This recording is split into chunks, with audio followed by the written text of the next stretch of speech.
Hello dear students, good morning. How are you? So I hope you are fine. So I am discuss about blood circulation part 2. I am already discussed part 1 in the plasma and detail uh, explained to the blood circulation. So I am asked to saying that blood यानी white blood corpuscles WBC। ठीक है साथियों, यह chapter जो है हमारा NEET के लिए मोस्ट इम्पॉर्टेंट है और क्लास 12th के लिए मोस्ट इम्पॉर्टेंट है। हम लोगों ने फर्स्ट वीडियो में पढ़ा था प्लाज्मा। आज हम लोग पढ़ेंगे वाइट ब्लड कॉर्पसेल्स। पहले चलिए, और आप सभी का स्वागत है केडी जनरल एजुकेशन पॉइंट में। आप सभी लोग अगर चैनल पे नए आए हैं तो प्लीज चैनल को सब्सक्राइब कर लीजिए, बेल आइकन दबा लीजिए। आपको हर एक नया वीडियो मिलता रहेगा और आपकी तैयारी मजबूत होती रहेगी। चलिए साथियों, हम लोग चलते हैं। हिंदी में समझाएंगे, इंग्लिश में लिखेंगे, ये हमारा वंडा है। बाकी तो सब क्या है आप समझ गए हैं। तो चलिए हम लोग यहाँ पे डिस्कस करते हैं।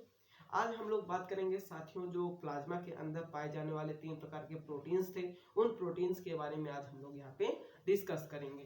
तो ठीक है, यहाँ पे आप सभी लोग डाल लीजिए पार्ट 2 ब्लड सर्कुलेशन। ठीक है, ब्लड सर्कुलेशन। ठीक है साथियों, अब हम लोग बात करेंगे ब्लड सर्कुलेशन के अंदर प्लाज्मा के अंदर प्रेजेंट ऑफ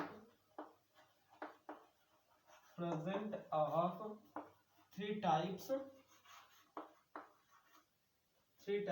क्या प्रोटीन। ठीक है, तो समझने की बात आपको है साथियों कि जो प्लाज्मा के अंदर 3 टाइप की प्रोटीन्स पाई गई हैं या प्रेजेंट हैं, वो कौन कौन सी हैं। ठीक है, तो चलिए हम लोग देखते हैं एक एक करके। ठीक है, पहली जो है साथियों वो है एल्बुमिन। क्या है? एल्बुमिन्स। ठीक है, पहली प्रोटीन्स है एल्ब्यूमिन्स। ठीक है, पहली प्रोटीन्स है एल्बुमिन्स है। दूसरी प्रोटीन्स है साथियों ग्लोब्यूलिन्स। ठीक है, ग्लोब्यूलिन। ठीक है, ग्लोब्यूलिन है। और तीसरी जो है साथियों क्या है? क्लॉटिंग फैक्टर है। मैंने आपको बता दिया था। ठीक है, क्लॉटिंग और क्या है? फैक्टर है। ठीक है, तो ये सब साथियों कहाँ पे प्रेजेंट होते हैं? ये सब प्रेजेंट होते हैं प्लाज्मा के अंदर। क्या क्या पाया जाता है? एल्बुमिन पाया जाता है, ग्लोबुलिन्स पाया जाता है और क्लॉटिंग फैक्टर पाया जाता है। अब साथियों हम लोग इसको समझेंगे बहुत ही अच्छे तरीके से। ठीक है, हम लोग इसको समझेंगे बहुत ही अच्छे तरीके से। चलिए साथियों, ये क्या करता है? एल्बुमिन क्या करता है? एल्बुमिन साथियों जो हमारा प्लाज्मा होता है उसमें वाटर की मात्रा को क्या करता है? बैलेंस करता है। ठीक है, बैलेंस ऑफ वाटर लेवल। ठीक है, क्या करता है? Balance of water level. जो वाटर का लेवल होता है उसको क्या करता है? बैलेंस करता है। और दूसरा काम क्या करता है? यह दूसरा काम करता है साथियों गैस का मेंटेन करता है। ठीक है, यानी क्या करता है? Maintain osmotic balance. ठीक है, मेंटेन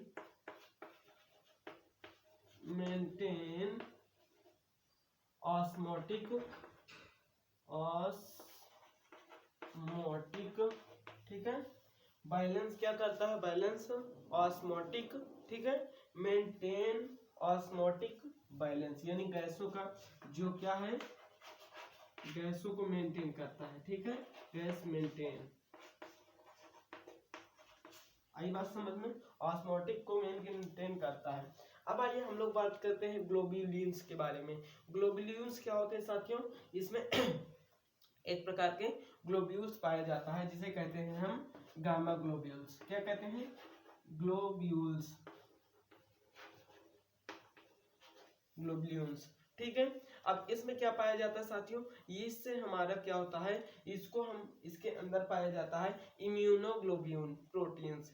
ठीक है, क्या क्या पाया जाता है?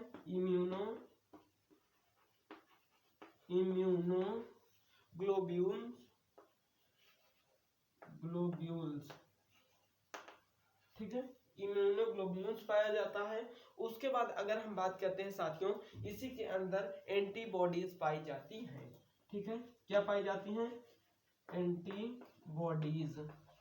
ठीक है, अब देखिए ये एंटीबॉडीज जो होती हैं, इतना आपको अगर समझ में आ गया होगा, एल्बुमिन्स में पाया जाता है, वाटर को बैलेंस किया जाता है। ठीक है, इसके अंदर उसके बाद गैसों को मेंटेन किया जाता है। अब हम बात करते हैं ग्लोब्यूल्स प्रोटीन के अंदर, तो इसमें Y globule gamma globules protein पाई जाती है, और उसके बाद इम्यूनोग्लोबिन्स पाई जाती हैं, और इसके अंतर्गत हमारे साथियों एंटीबॉडीज पाई जाती हैं। एंटीबॉडीज क्या होती हैं साथियों?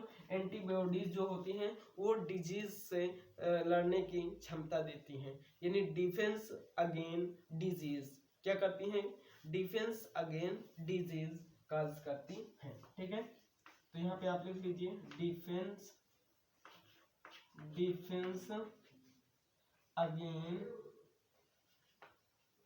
Again disease. ठीक है, डिफेंस अगेन डिजीज। तो साथियों आपको ये दोनों समझ में आ गया होगा। अब हम लोग अगर बात करते हैं क्लॉटिंग फैक्टर की, तो क्लॉटिंग फैक्टर जो होता है साथियों, ये प्लाज्मा के अंदर क्या होता है? पाया जाता है, जो एक्सेसिव ब्लीडिंग को क्या करता है? प्रिवेंट करता है। प्रिवेंट एक्सेसिव ब्लीडिंग, यानी ब्लीडिंग को रोक देता है। ठीक है, तो क्या करता है? प्रिवेंट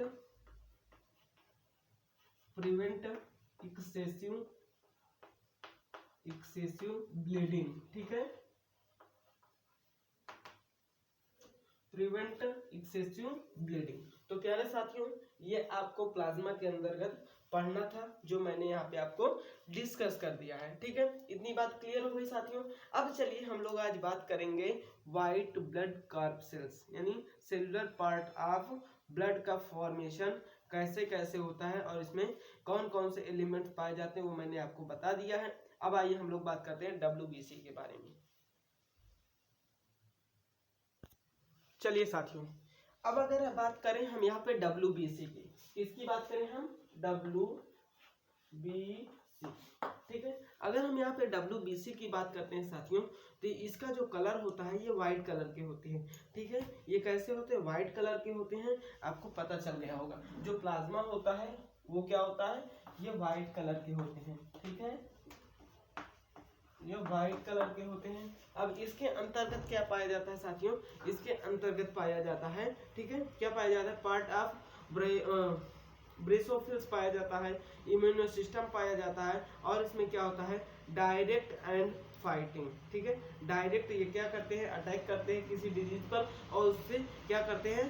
फाइट करने की इनके अंदर टेंडेंसी होती है। ठीक है, क्या करते हैं? ये देखिएगा, ये जो होते हैं WBC, ये व्हाइट कलर के होते हैं। ये इम्यून सिस्टम को हमारे मजबूत रखते हैं, और क्या करते हैं साथियों? ये कहाँ पे पाए जाते हैं? कहाँ पे पाए जाते हैं साथियों? चलिए हम लोग यहाँ पे व्हाइट ब्लड सेल्स की अगर बात करें, नंबर 1 ये पार्ट ऑफ ब्लड होता है। ठीक है, पार्ट ऑफ ब्लड होता है। ठीक है, ये क्या होता है? ब्लड का पार्ट होता है। दूसरी बात क्या है साथियों, सभी लोग एक बार कमेंट सेक्शन में कमेंट करके जरूर बता दीजिए, इसका अगला हम क्या इसके बारे में क्या लिखेंगे? ये हमारा इम्यूनिटी सिस्टम होता है। क्या होता है? Immunity system. ठीक है, SYSTEM। ठीक है, पार्ट ऑफ ब्लड होता है, इम्यूनिटी सिस्टम होता है। इसके अंतर्गत क्या होते हैं? एंटीबॉडीज प्रेजेंट होती हैं। ठीक है, क्या होती हैं? इसके अंतर्गत भी एंटीबॉडीज प्रेजेंट होती हैं। ठीक है, अब हम बात करते हैं साथियों, इसमें चौथा पॉइंट क्या है? चौथा पॉइंट क्या है साथियों, वो ध्यान पूर्वक आपको समझने की जरूरत है। ठीक है, इसके अंदर जो होता है साथियों, लड़ों की वो क्या होता है? Flow and fight. ठीक है, जो डायरेक्ट एंड क्या होता है? फाइट करते हैं। ये डायरेक्ट अपने जो इसके अगेंस्ट डिजीज आते हैं उनको डिफेंस करती हैं। ठीक है, तो क्या होता है? ये डायरेक्ट एंड फाइट। ठीक है, डायरेक्ट उस पर क्या करती हैं? फाइट करती हैं। ठीक है, क्या करती हैं? फाइट करती हैं। जैसे किस पे? As a virus. ठीक है, दूसरा क्या हो जाएगा? बैक्टीरिया। क्या हो जाएगा साथियों? बैक्टीरिया हो जाएगा। तो ये प्रकार हमारे WBC के अंदर होते हैं। WBC का मैंने आपको अमाउंट बता दिया था, कितना परसेंट पाया जाता है, ठीक है। वॉल्यूम ऑफ WBC मैंने आपको बता दिया था, एक बार आप फिर से इसको नोट कर लीजिए, 45%, ठीक है।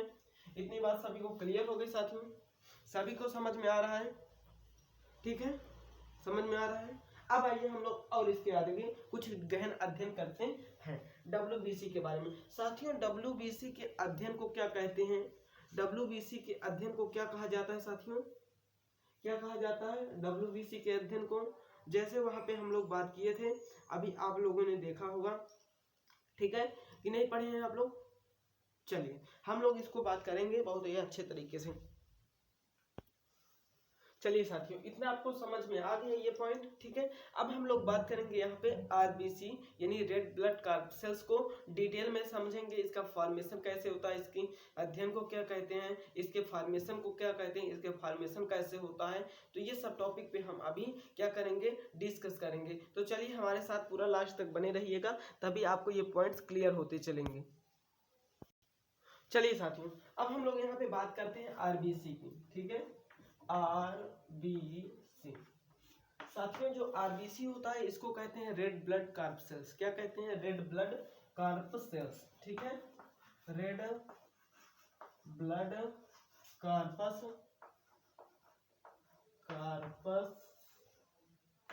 और क्या होता है? सेल्स, ठीक है, रेड ब्लड कार्प सेल्स, ठीक, ये बात हो गई। अब हम लोग बात करते हैं साथियों, अगर WBC की बात करते हैं तो WBC को हम कहते हैं इरिथ्रोसाइट। क्या कहते हैं? इरिथ्रोसाइट। ध्यानपूर्वक समझना है सभी को, ठीक है। WBC को हम लोग कहते हैं इरिथ्रोसाइट, ठीक है। हम क्या कहते हैं? इरिथ्रोसाइट कहते हैं। किसको कहते हैं? WBC को कहते हैं, ठीक है साथियों, ये बात समझ में आ गई। अगर हम इसके अध्ययन की बात करते हैं तो आपको बस याद रखना है, RBC के अध्ययन को हम कहते हैं इरिथ्रोप्सिस। क्या कहते हैं? इरिथ्रोप्सिस कहते हैं, ठीक है। आइए हम लोग अगर बात करते हैं RBC के स्टडी को, ठीक है। RBC के अगर हम स्टडी की बात करते हैं, RBC की अगर हम स्टडी की बात करते हैं साथियों, तो इसको कहते हैं इरिथ्रोप्सिस। क्या होता है? इरिथ्रोप्सिस,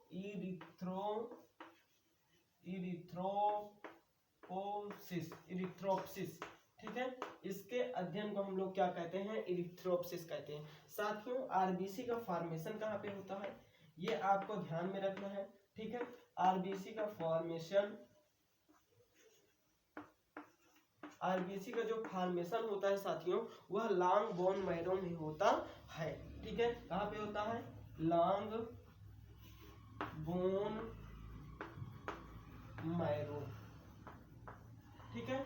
आपको सभी पॉइंट्स क्लियर होते चलेंगे, कोई भी डाउट नहीं रहेगा, बस आपको समझने की जरूरत है, ठीक है। आप अगर यही टॉपिक उठा के देख लेंगे तो आपको फिजिक्स वाला में मिल जाएगा, ठीक है, PW में मिल जाएगा वहां से, ठीक है।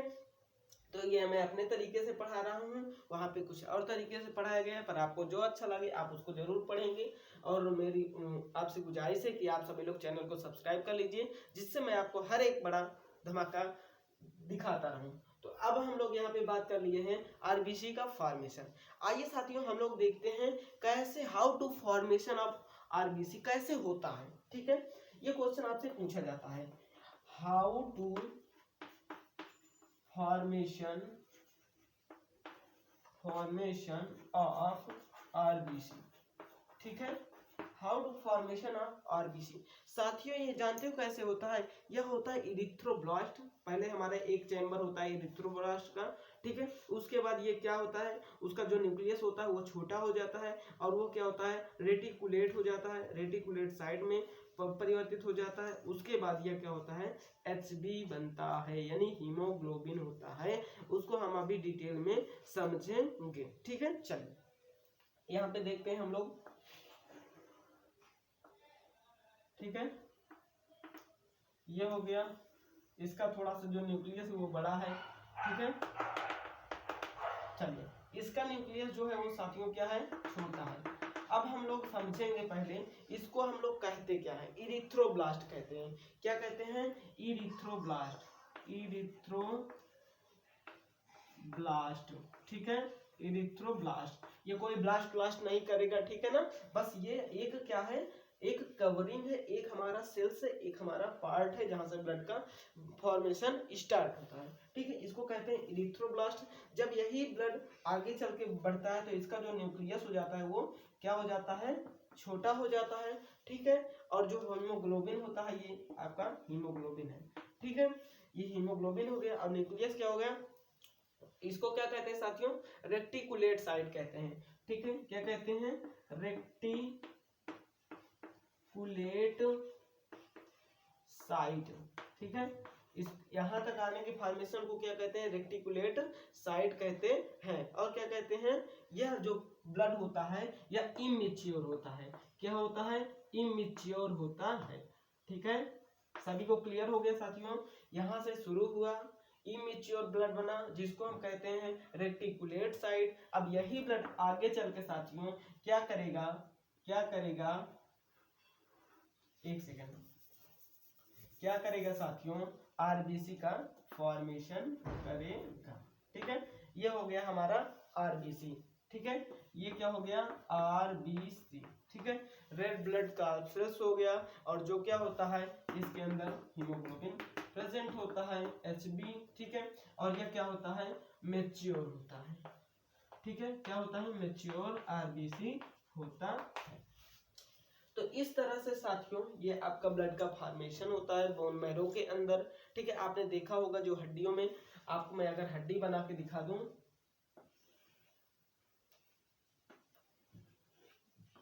ठीक, ये, ठीक है, कुछ इस तरह से हड्डी होती है।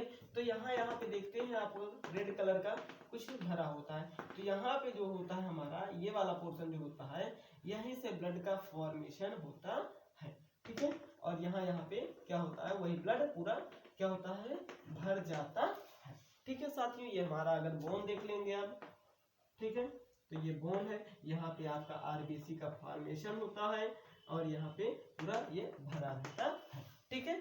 सभी को समझ में आ गया साथियों, क्लियर हो गया पॉइंट्स। अब हम लोग अगर बात करते हैं आरबीसी का अलग करना, कैसे सेपरेट करना मैच्योर आरबीसी से क्या क्या निकलता है, तो उसके बारे में आइए हम लोग अब डिस्कस करेंगे। चलिए साथियों, हम लोगों ने देखा कि आरबीसी का जो कलर वो सॉरी स्ट्रक्चर होता है वो कैसा होता है, कुछ ऐसे होता है, ठीक है, कुछ ऐसे होता है ना, होता है ना। चलिए, हम लोगों ने यहाँ पे देखा था कुछ ऐसे होता है, तो ये क्या है, कौन सा है, मैच्योर आरबीसी है, ठीक है, क्या है, मैच्योर आरबीसी है, ठीक है। अब आइए ये जो सॉरी स्ट्रक्चर है, इस स्ट्रक्चर को क्या कहते हैं, जो हीमोग्लोबिन होता है वो डिस्क क्वाइड होता है, कैसा होता है, डिस्क क्वाइड, ठीक है, इसका स्ट्रक्चर कैसा होता है, डिस्क क्वाइड स्ट्रक्चर में होता है, ठीक है साथियों। अब हम लोग यहाँ पे अगर बात करते हैं, ये मैच्योर आरबीसी है, डिस्क क्वाइड स्ट्रक्चर में होता है। अब यहाँ पे देखते हैं क्या क्या होता है, ई न्यूक्लियस होता है, ये कैसा होता है, ई न्यूक्लियस होता है, यानी यहाँ पे न्यूक्लियस क्या होता है, एब्सेंट होता है, ठीक है, ये क्या होता है, ई न्यूक्लियस होता है, ठीक है। चलिए साथियों, यहाँ पे क्या होता है, ई न्यूक्लियस होता है और इसमें जो विटामिन होते हैं, कौन कौन से हमें विटामिन लेना चाहिए जिससे ब्लड का क्या होता है, फॉर्मेशन होता है, तो क्या हो जाएगा, विटामिन B12 हो जाएगा, कौन सा हो जाएगा, विटामिन B12 हो जाएगा। और इसके अंदर क्या पाया जाता है, इसके अंदर आयरन पाया जाता है, क्या पाया जाता है साथियों, आयरन पाया जाता है, ठीक है। और क्या होता है इसके अंदर होता है फोलिक एसिड होता है, क्या होता है, फोलिक एसिड, ठीक है, फोलिक एसिड होता है। अब हम लोग देखते हैं यहाँ पे साथियों इसका लाइफ स्पेन कितना होता है, ठीक है। तो आरबीसी का जो लाइफ स्पेन होता है, आरबीसी का जो लाइफ स्पेन होता है 120 डेज होता है, ठीक है, 120 दिन का इसका लाइफ स्पेन होता है। अब आइए हम लोग देखते हैं साथियों इसको क्या करते हैं,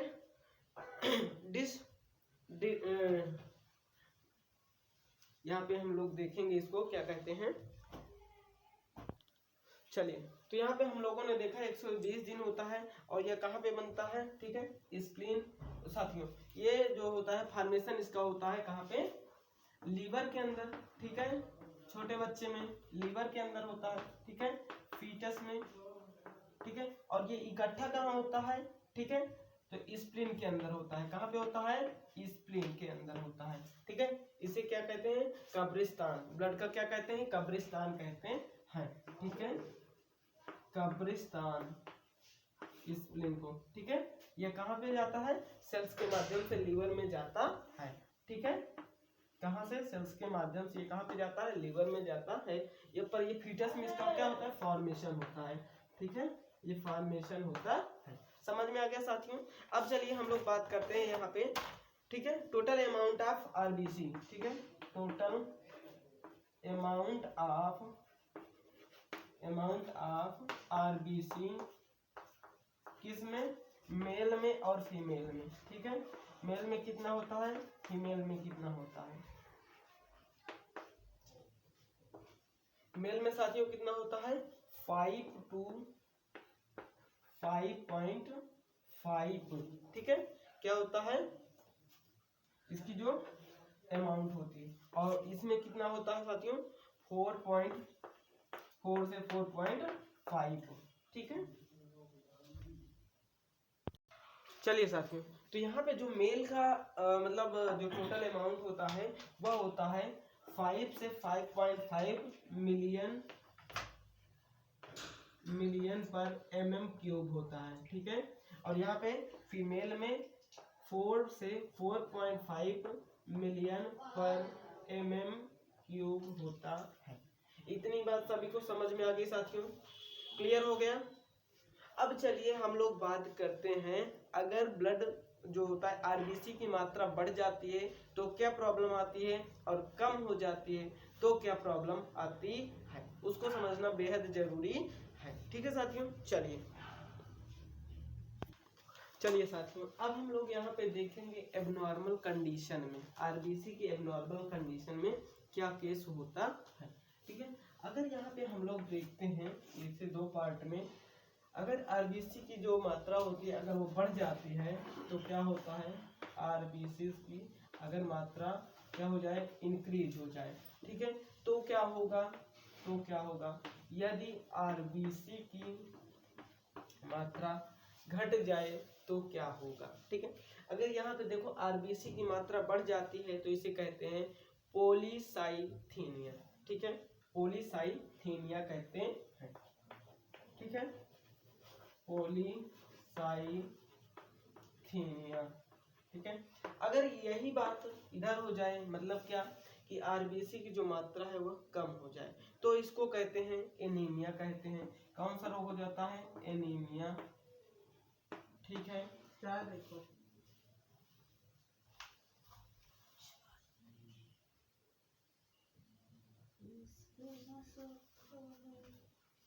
चलिए, तो यहाँ पे क्या हो जाएगा, एनीमिया हो जाएगा। और इसको क्या कहते हैं, इरिथ्रोपेनिया कहते हैं। क्या कहते हैं इसे, इरिथ्रोपेनिया कहते हैं, ठीक है। क्या कहते हैं, इरिथ्रोपेनिया कहते हैं। ये एबनॉर्मल कंडीशन में दो केस बनते हैं। अब आइए हम लोग बात करते हैं इसका फंक्शन के बारे में, ठीक है। इसके फंक्शन के बारे में तो साथियों, जो आरबीसी होता है यह क्या कहता है, ट्रांसपोर्ट ऑफ गैसेस, गैसों का ट्रांसपोर्ट करता है, ठीक है, ट्रांसपोर्ट ऑफ गैस, क्या करता है, गैसों को ट्रांसपोर्ट करता है। और क्या करता है, इसके अंदर क्या होता है, जो हीमोग्लोबिन होता है अगर वो बाइंड कर जाता है ऑक्सीजन से तो क्या हो जाएगा, ऑक्सी हीमोग्लोबिन हो जाएगा। और अगर नहीं बाइंड करेगा, जो कार्बन डाइऑक्साइड से बाइंड कर जाएगा तो क्या हो जाएगा। और इसमें अगर CO की मात्रा हो जाएगी, CO से बाइंड कर जाएगा तो क्या बनेगा, उस कंडीशन को हम लोग यहाँ पे देख लेते हैं। चलिए साथियों, हम लोग यहाँ पे ये लास्ट टॉपिक यहाँ पे डिस्कस कर लेते हैं आरबीसी का। ठीक है, आरबीसी यहीं से हमारा क्या हो जाएगा, फिनिश हो जाएगा। तो हीमोग्लोबिन में अगर हम देखते हैं ऑक्सीजन को ऐड करते हैं, ऑक्सीजन के साथ वो बाइंड करता है तो ऑक्सी हीमोग्लोबिन बनता है। क्या होता है, ऑक्सी हीमोग्लोबिन बनता है। अगर यहीं पे हम देखते हैं CO2 से बाइंड कर जाएगा तो क्या हो जाएगा, डीऑक्सी हीमोग्लोबिन हो जाएगा। ठीक है, और अगर CO के साथ हीमोग्लोबिन बाइंड कर जाएगा तो वह क्या फॉर्मेशन होगा, कार्बोक्सी हीमोग्लोबिन होगा। क्या होगा, कार्बोक्सी हीमोग्लोबिन होगा। और यह क्या होता है साथियों, हाईली टॉक्सिक होता है। और यह क्या होता है, हाईली टॉक्सिक होता है, फिर खतरनाक भी हो सकता है। इससे क्या हो सकती है, जान भी जा सकती है। ठीक है साथियों, तो चलिए आज के लिए इतना ही, और अगले टॉपिक में हम लोग डिस्कस करेंगे WBC के बारे में डिटेल से। तब तक के लिए धन्यवाद, और सभी लोग चैनल को सब्सक्राइब कर लीजिए। Thank you.